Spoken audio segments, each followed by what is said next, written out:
السلام علیکم ورحمۃ اللہ وبرکاتہ۔ سیدنا کریم صلی اللہ تعالی علیہ وآلہ وسلم، آسان تفسیر القرآن، اور آج انشاءاللہ عز و جل ہم سورہ بقرہ کی آیت نمبر 113 لفظی و با محاورہ ترجمے سے پڑھیں گے، اور انشاءاللہ اس کی جو تفسیر ہے وہ بھی آپ کے سامنے بیان کریں گے۔ تو آئیں تفسیر سے پہلے سب سے پہلے ہم لفظی اور با محاورہ ترجمے کی طرف چلتے ہیں۔ اعوذ باللہ من الشیطان الرجیم، بسم اللہ الرحمن الرحیم۔ وقالت اليهود ليست النصارى على شيء وقالت النصارى ليست اليهود على شيء وهم يتلون الكتاب كذلك قال الذين لا يعلمون مثل قولهم فالله يحكم بينهم يوم القيامة فيما كانوا فيه يختلفون۔ اور کہتے ہیں یہودی کہ نہیں ہیں عیسائی سیدھی راہ پر، اور کہتے ہیں عیسائی نہیں ہیں یہودی سیدھی راہ پر، حالانکہ وہ سب پڑھتے ہیں آسمانی کتاب۔ اسی طرح کہی ان لوگوں نے جو کچھ نہیں جانتے ان کی سی بات، تو اب اللہ فیصلہ فرمائے گا ان کے درمیان قیامت کے دن جن باتوں میں وہ جھگڑتے رہتے ہیں۔ وقالت اور کہتے ہیں الیہود یہودی لیست نہیں ہے، النصارى عیسائی علی شیء سیدھی راہ پر، وقالت اور کہتے ہیں النصارى عیسائی لیست نہیں ہے، الیہود یہودی علی شیء سیدھی راہ پر، وہم حالانکہ وہ یتلون پڑھتے ہیں الکتابہ کتاب، کذالک اسی طرح قالا کہا ہے الذین ان لوگوں نے جو لا یعلمون کچھ نہیں جانتے، مثل قولہم ان کی بات کی مثل جہل لوگوں نے بھی یہ بات کی ہے۔ فاللہ تو اللہ تعالیٰ یحکم فیصلہ فرمائے گا بینہم ان کے درمیان یوم القیامت قیامت کے دن فیما ان باتوں میں کانوا تھے فیہ جن میں یختلفون وہ اختلاف رکھتے تھے، وہ جھگڑتے رہتے تھے۔ یہ سورہ بقرہ کی آیت نمبر 113 کا لفظی اور با محاورہ ترجمہ ہم نے پڑھا۔ اب چلتے ہیں اس آیت کا پچھلی آیت سے کیا تعلق ہے۔ پہلا تعلق پہلے عیسائیوں اور یہودیوں کا متفقہ دعویٰ بیان کیا گیا کہ ہر ایک صرف اپنے ہی کو جنتی ہونے کا دعویٰ جو ہے وہ کرتا ہے۔ اب ان کے آپس کا اختلاف بیان ہو رہا ہے کہ ان میں سے ہر ایک بھی دوسرے کو جہنمی بھی کہتا ہے۔ دوسرا تعلق پچھلی آیت میں یہود و نصارہ کے جھوٹے ہونے کی چند وجہ بیان کی گئیں کہ ان کے یہ دعوے بلا دلیل ہیں۔ اب ان پر الزامی دلیل قائم کی جا رہی ہے کہ وہ خود ایک دوسرے کو بے دین سمجھتے ہیں، کس منہ سے مسلمانوں کے سامنے آتے ہیں۔ تیسرا تعلق آیتوں سے معلوم ہوتا تھا، پچھلی آیتوں سے یہ معلوم ہوتا تھا کہ اہل کتاب قرآن و اسلام کو جھٹلاتے تھے، جس سے مسلمانوں کو دلی صدمہ اور روحانی رنج ہوتا تھا۔ اب رب تعالیٰ نے مسلمانوں کی تسلی کے لیے فرمایا کہ تم ان کی بکواس سے غم نہ کرو، ان کی تو عادت ہی ایسی ہے، اگر یہ تمہیں جھٹلاتے ہیں تو آپس میں ایک دوسرے کی کب یہ رعایت کرتے ہیں۔ چوتھا تعلق پچھلی آیت میں رب تعالیٰ نے فرمایا تھا کہ جو مسلمان ہو اور نیکوکار ہو وہ جنتی ہے، یعنی اے اہل کتاب چونکہ تم میں یہ دونوں وصف نہیں لہذا تم جنتی نہیں۔ اب فرمایا جا رہا ہے کہ وہ تم نے کہا دیکھو یہ خود اپنے منہ سے ایک دوسرے کو جہنمی ہونے کا اقرار کر کے ہماری تائید کر رہے ہیں۔ اب سب سے پہلے اس آیہ مبارکہ کا شان نزول کیا ہے اس کی طرف بھی چلتے ہیں۔ پہلی آیت میں دونوں یعنی یہود و نصارہ کے اقوال جو ایک دوسرے کے خلاف تھے ان کو جمع کر کے ذکر کیا۔ اس آیہ میں ان کے اقوال کی تفصیل بیان کی جا رہی ہے کہ ہر فریق دوسرے کے متعلق کہتا ہے کہ دونوں فریقوں میں سے ہر فریق دوسرے کے دین کا کیسے انکار کرتا ہے یہ بیان ہے۔ تو یہود اور نصارہ دونوں اہل کتاب تھے۔ یہود اپنے آپ کو موسیٰ علیہ السلام کا پیروکار کہتے تھے اور دعویٰ ان کا یہ تھا کہ ہمارا تورات پر ایمان ہے، اور نصارہ کا دعویٰ یہ تھا کہ ہمارا ایمان انجیل پر ہے اور ہم عیسیٰ علیٰ نبینا علیہ الصلاۃ والسلام کی نبوت کو تسلیم کرتے ہیں۔ لیکن ہر فریق دوسرے کو جھوٹا کہتا تھا۔ یہودی کہتے تھے کہ نصرانی کسی دین پر قائم نہیں، اور نصرانی کہتے تھے کہ یہودی کسی دین پر قائم نہیں ہیں۔ حالانکہ دونوں فریق اپنے دعویٰ ایمانی میں بھی جھوٹے تھے، کیونکہ تورات میں انجیل کی تصدیق پائی جاتی ہے اور انجیل تصدیق کر رہی تھی تورات کی۔ اگر یہود کا تورات پر ایمان ہوتا تو وہ انجیل کو کبھی بھی اللہ تعالیٰ کی کتاب تسلیم کرتے اور عیسیٰ علیہ الصلاۃ والسلام کو بھی اللہ تعالیٰ کا نبی مان لیتے، اور اگر نصارہ کا انجیل پر ایمان ہوتا تو وہ یقیناً موسیٰ علیہ الصلاۃ والسلام کو اللہ کا نبی اور تورات کو اللہ کی کتاب مانتے۔ واضح ہوا کہ ہر فریق ان میں سے جھوٹا تھا اور اپنے دین پر ہی قائم نہیں تھا۔ اس طرح مشرکین و کفار کے بعض گروہ دوسرے گروہ کو بے دین کہتے تھے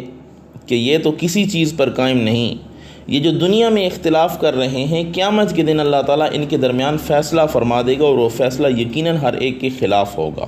کیونکہ ان تمام فرقوں میں سے کوئی بھی ایمان پر قائم نہیں، خواہ یہودی ہو یا نصرانی یا مشرکین ہو یا مجوسی وغیرہ۔ یہاں پہ حضرت عبداللہ بن عباس رضی اللہ تعالی عنہ کا ایک قول ذکر کرتا چلوں، جس کو تفسیر نعیمی میں شیخ التفسیر حکیم الامت مفتی احمد یار خان نعیمی رحمۃ اللہ تعالی علیہ نے ذکر فرمایا ہے۔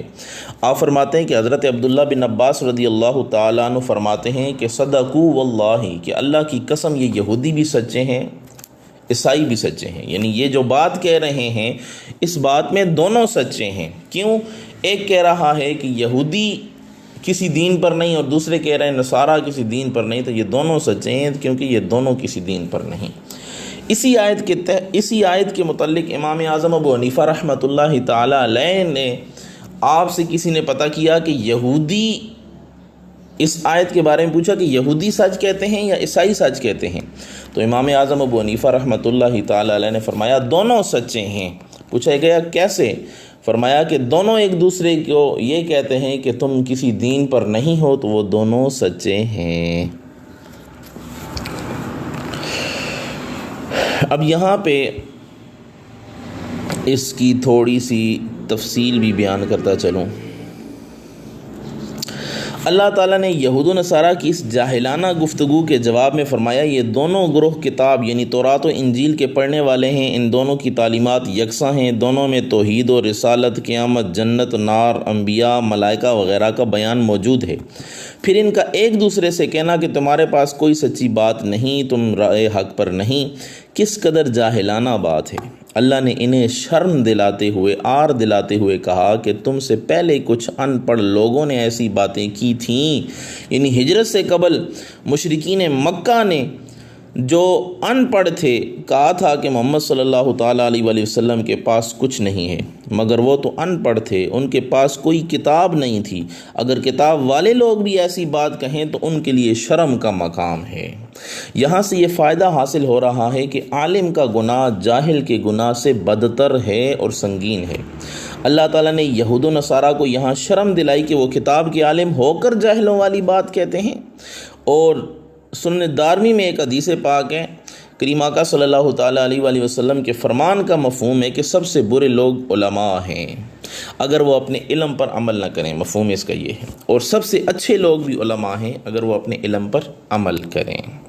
تو اس سے یہ پتہ چلتا ہے کہ اگر علماء اپنے علم پر عمل نہ کریں گے تو وہ سب سے برے ہیں، اور اگر اپنے علم پر عمل کرنا شروع کر دیں گے تو ان جیسا کوئی نہیں ہے۔ اب یہاں پہ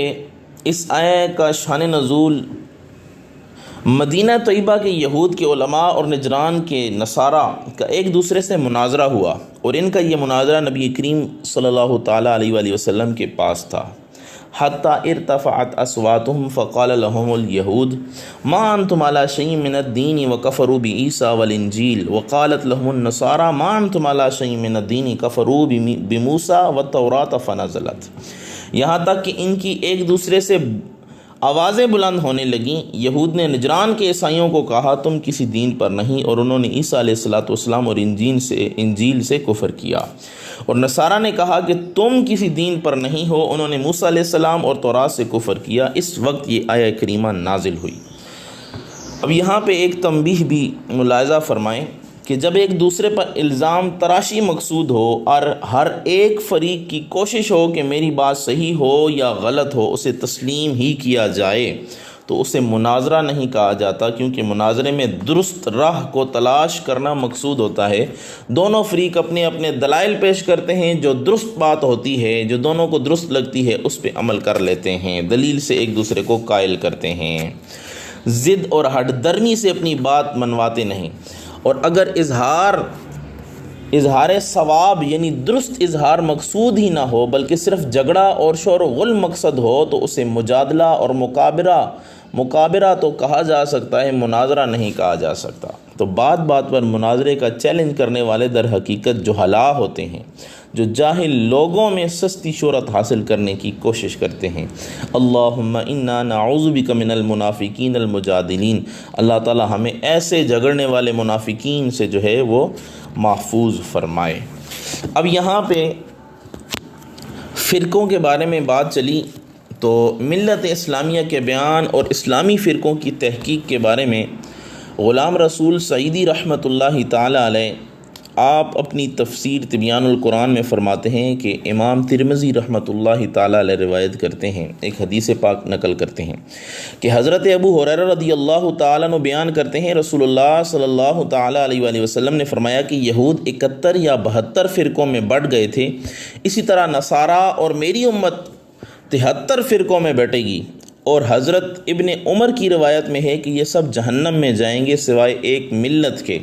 صحابہ نے پوچھا یا رسول اللہ وہ کون سی ملت ہے؟ آپ صلی اللہ علیہ وسلم نے فرمایا ما انا علیہ و اصحابی، جس پر میں اور میرے صحابہ ہیں۔ تو اس حدیث کو امام داؤد نے،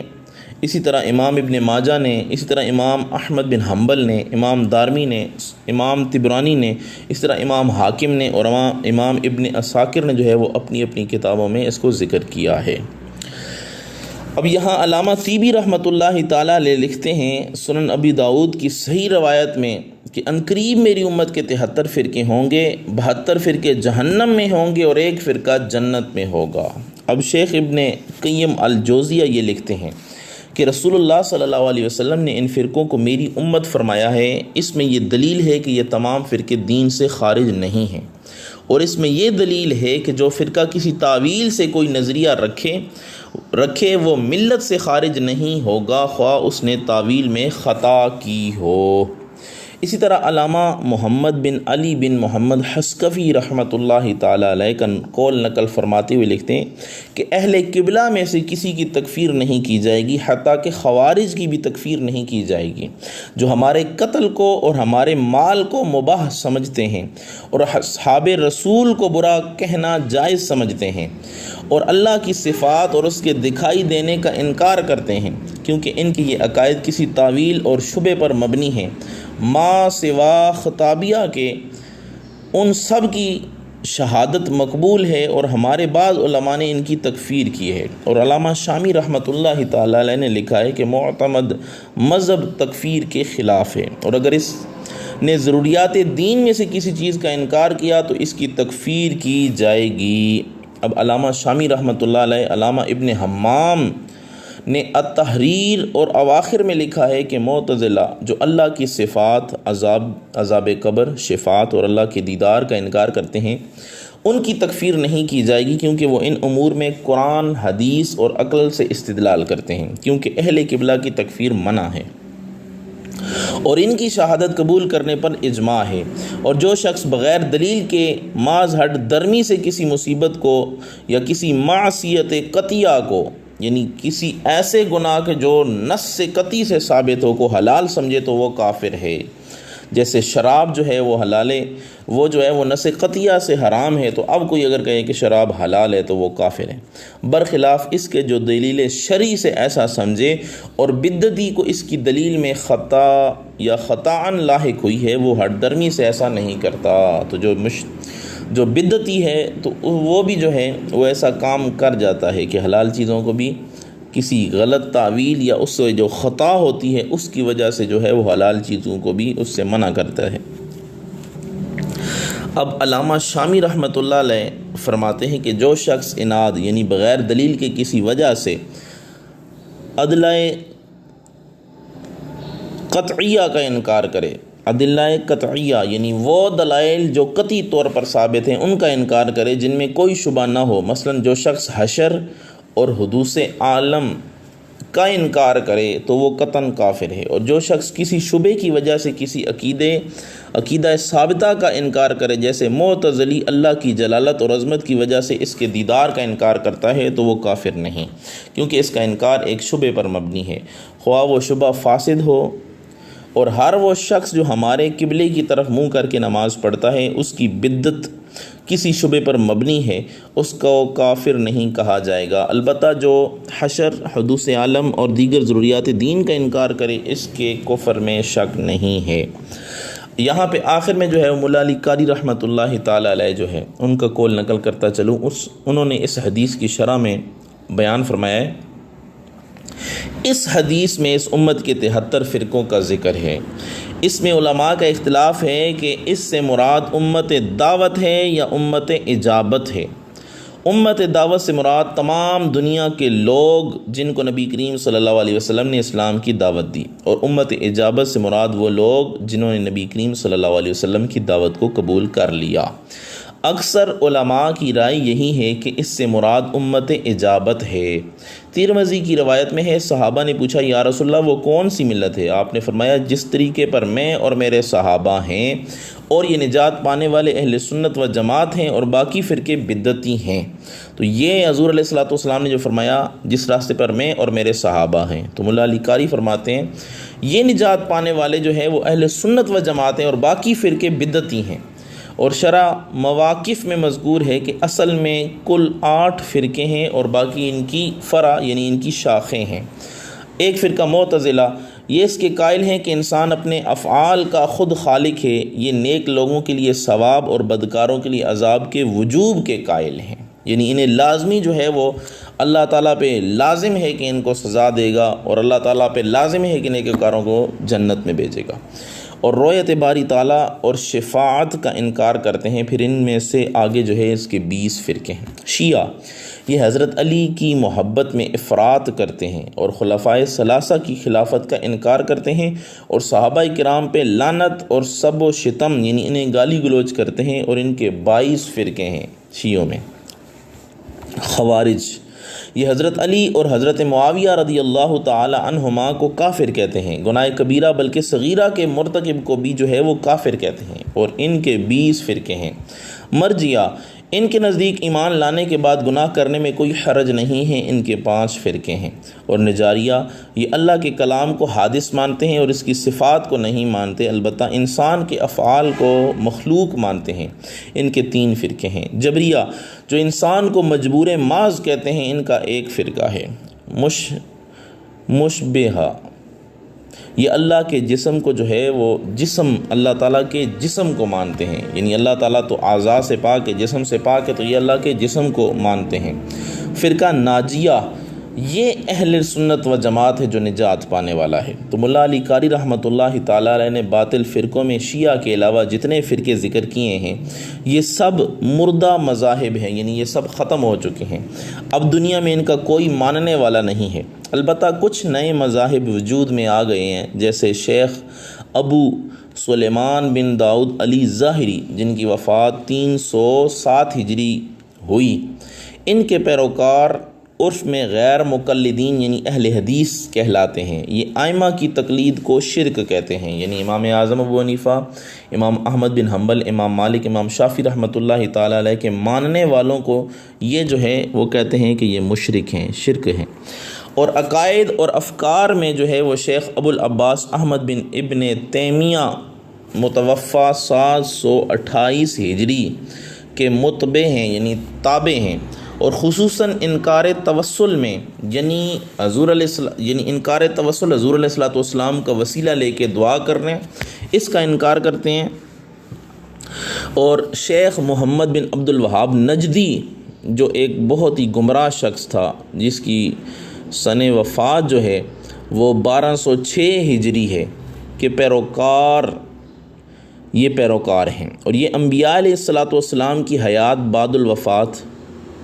اور ان سے توسل استمداد اور شفاعت کے قائل نہیں، یعنی حضور علیہ الصلوۃ والسلام جو ہے وہ وفات کے بعد بھی زندہ نہیں ہیں، اس کا انکار کرتے ہیں، اور آپ صلی اللہ علیہ وسلم کے وسیلے سے دعا نہیں مانگ سکتے، یہ بھی جو ہے یہ ان کا عقیدہ ہے۔ اور استمداد یعنی ولیوں سے مدد طلب کرنا یا کسی سے جو ہے کسی کا استغاثہ پیش کرنا، یہ بھی اس کو حرام جانتے ہیں، اور شفاعت کے قائل بھی نہیں ہیں کہ حضور علیہ الصلوۃ والسلام قیامت والے دن شفاعت نہیں کریں گے، اور ان کے قائل کو مشرک کہتے ہیں، اور جو یہ عقیدہ رکھتے ہیں ان کو یہ مشرک کہتے ہیں، اور یہ عرف عام میں وہابیہ کہلاتے ہیں، اور موجودہ غیر مقلدین کے بھی یہی عقائد ہیں، لیکن وہابیہ جو ہیں یہ حملی المذہب ہیں، یعنی حملی مذہب ہیں، لیکن پھر بھی جو ہے وہ اماموں کے ماننے والوں کو کہتے ہیں کہ یہ مشرک ہیں۔ اور شیخ محمد قاسم نانوتوی، جس کی وفات جو ہے وہ 1297 ہجری کو ہوئی، یہ ان کے جو پیروکار ہیں وہ حنفی المذہب ہیں، لیکن عقائد اور نظریات میں شیخ محمد بن عبد الوہاب نجدی جو 1206 میں وفات اس نے پائی اس کے مطابق ہے، اور شیخ محمد اسماعیل دہلوی جس کی وفات 1246 ہجری ہے، ان کے تابع ہیں، ان کے پیروکار ہیں، اور ان کے عقائد و نظریات کا مطالعہ آپ اگر کرنا چاہیں تو تقویت الایمان اور صراط مستقیم نامی کتابوں سے کیا جا سکتا ہے۔ اور سید ابو علی مودودی جو ہے اس کی وفات 1399 ہجری کے ہے، اور ان کے پیروکار بھی ہیں، اور ان کے جو ہے جو متبعین ہیں یعنی ان کی اتباع کرنے والے ہیں وہ جماعت اسلامی کے نام سے موسوم ہیں، اور ان کے عقائد و افکار بھی شیخ اسماعیل دہلوی کے تابع ہیں۔ اور عبداللہ چکڑالوی یہ شخص مطلقاً احادیث کی حجیت کا منکر تھا، یعنی حدیث سے جو ہے وہ کوئی حجت ثابت نہیں ہوتی، اس کے پیروکار بہت کم ہیں، اور غلام احمد پرویز کے پیروکار بھی مطلقاً احادیث کی حجیت کے منکر ہیں، تو یہ بھی جو ہے وہ حدیث کا انکار کرتا تھا، لیکن بعد احادیث سے استدلال بھی کرتا تھا۔ اور اس کے علاوہ قادیانی، بہائی، ذکری، دیندار جماعت وغیرہ بھی ہیں، لیکن ہم ان کو اسلام کے فرقوں میں شمار نہیں کرتے، کیونکہ انہوں نے ایک الگ ہی نبی مان کر اپنے آپ کو امت اجابت سے نکال لیا۔ اس حدیث میں ایک ملت کے سوا سب جہنم میں جائیں گے، اس کی تشریح میں مولا علی قاری رحمۃ اللہ تعالی علیہ لکھتے ہیں، ان باطل فرقوں میں سے جو حد کفر کو پہنچ گئے وہ ہمیشہ دوزخ میں رہیں گے، اور جو فرقے بدعتیں یا بدعات سیئہ کے معتقد ہیں اور انہوں نے کسی کفر کا ارتکاب نہیں کیا تو وہ دوزخ میں داخل ہونے کے مستحق تو ہیں، لیکن جو ہے وہ اللہ تعالیٰ ان کو معاف فرما دے گا جتنی ان کی سزا ہے وہ حاصل کرنے کے بعد۔ اب علامہ غلام رسول سعیدی رحمۃ اللہ تعالی علیہ، سید غلام رسول سعیدی رحمۃ اللہ تعالی علیہ شیخ الحدیث و تفسیر فرماتے ہیں کہ جن مسائل اعتقادیہ میں ان فرقوں کو شبہات واقع ہوئے، انہوں نے دلائل سے اپنی رائے کو حق سمجھا، اور ان شبہات کو دور کرنے کے لیے علماء اہل سنت نے جو دلائل پیش کیے وہ ان تک نہیں پہنچ سکے، وہ اس حکم میں داخل نہیں ہیں، یا جن لوگوں تک وہ دلائل پہنچ گئے لیکن ان دلائل سے ان کا شرح صدر نہیں ہو سکا اور ابھی تک ان کے شبہات باقی رہے، وہ بھی معذور ہیں۔ لیکن جن لوگوں پر حجت تمام ہو گئی، یعنی انہوں نے دلائل سمجھ لیے، شرح صدر بھی ہو چکا، وہ معاذ کج بحثی اور ہٹ درمی سے اپنے باطل موقف پر جو ہے وہ ڈٹے رہے، تو اگر ان کا موقف کسی کفر کو مستلزم ہے تو وہ دائماً دوزخ میں رہیں گے، اور اگر ان کا موقف کسی گمراہی کو مستلزم ہے تو وہ دوزخ میں دخول کے مستحق ہیں، الا یہ کہ اللہ تعالیٰ ان کو معاف فرما دے۔ مثلا شیعہ حضرت علی کی الوہیت کے معتقد ہیں، یا جو وحی لانے میں حضرت جبریل کی خطا کے قائل ہیں کہ حضرت جبریل بھول کر جو ہے وہ علی کے بجائے نبی کے پاس چلے گئے، یا جو حضرت عائشہ صدیقہ رضی اللہ تعالی عنہا پر قذف یعنی تہمت لگاتے ہیں کہ آپ سے جو ہے وہ برا فعل سرزد ہو گیا، یا جو حضرات ابو بکر کی صحابیت کا انکار کرتے ہیں، یا جو یہ کہتے ہیں کہ رسول اللہ صلی اللہ علیہ وسلم کے وصال کے بعد 3 یا 6 صحابہ کے علاوہ سب مرتد ہو گئے تھے، یہ سب کافر ہیں، یہ سب کافر ہیں، یہ سب کافر ہیں۔ اور جو خلفائے ثلاثہ کو مفضول کہے،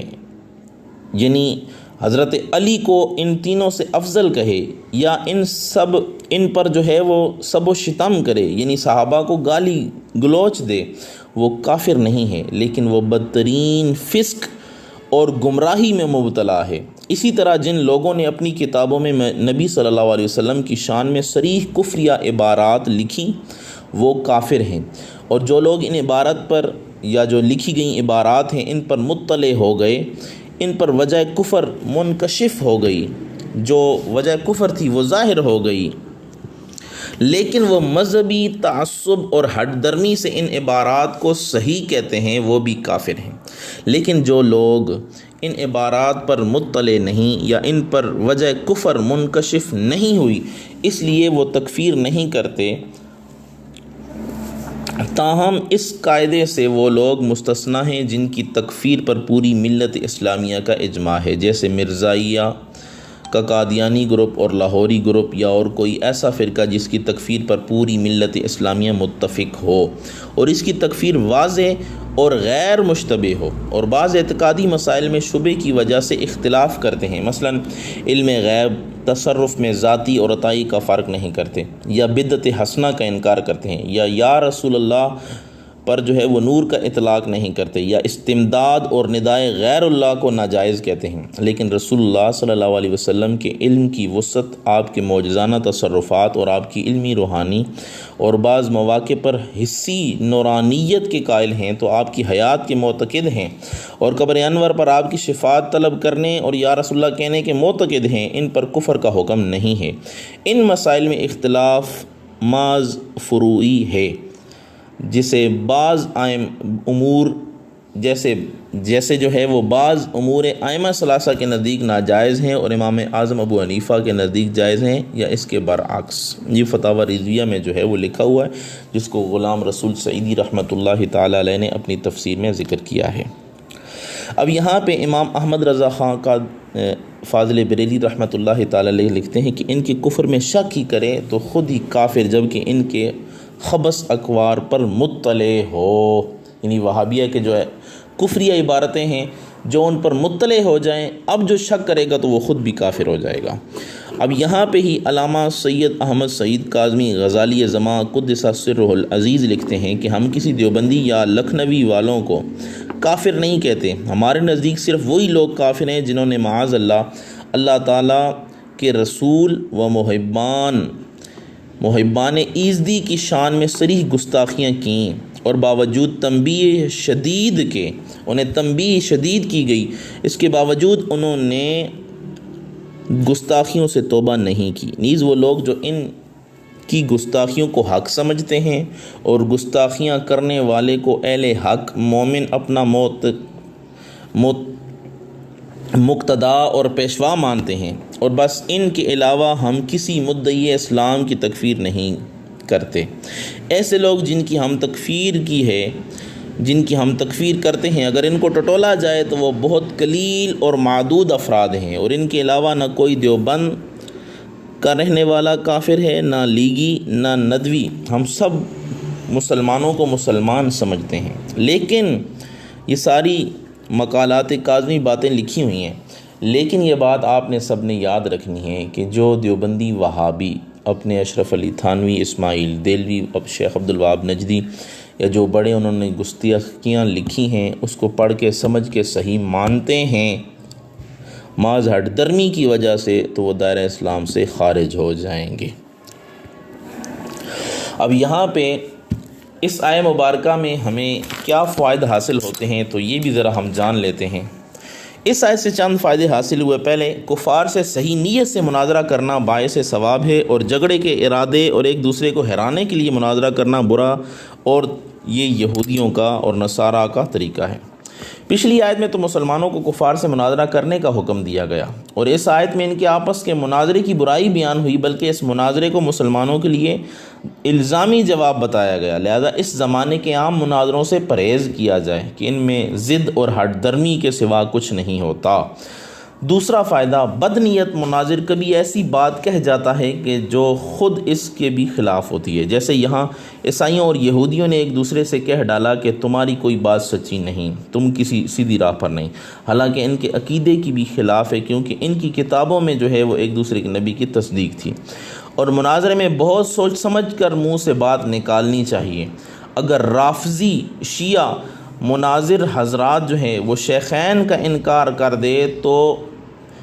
مناظرہ کرنے والا اس کے مقابلے میں یہ نہ کہے کہ اہل بیت اطہار کا ہم جو ہے وہ انکار کرتے ہیں، جس طرح تم شیخین کو نہیں مانتے ہم اہل بیت کو نہیں مانتے، تو یہ اس طرح جو ہے وہ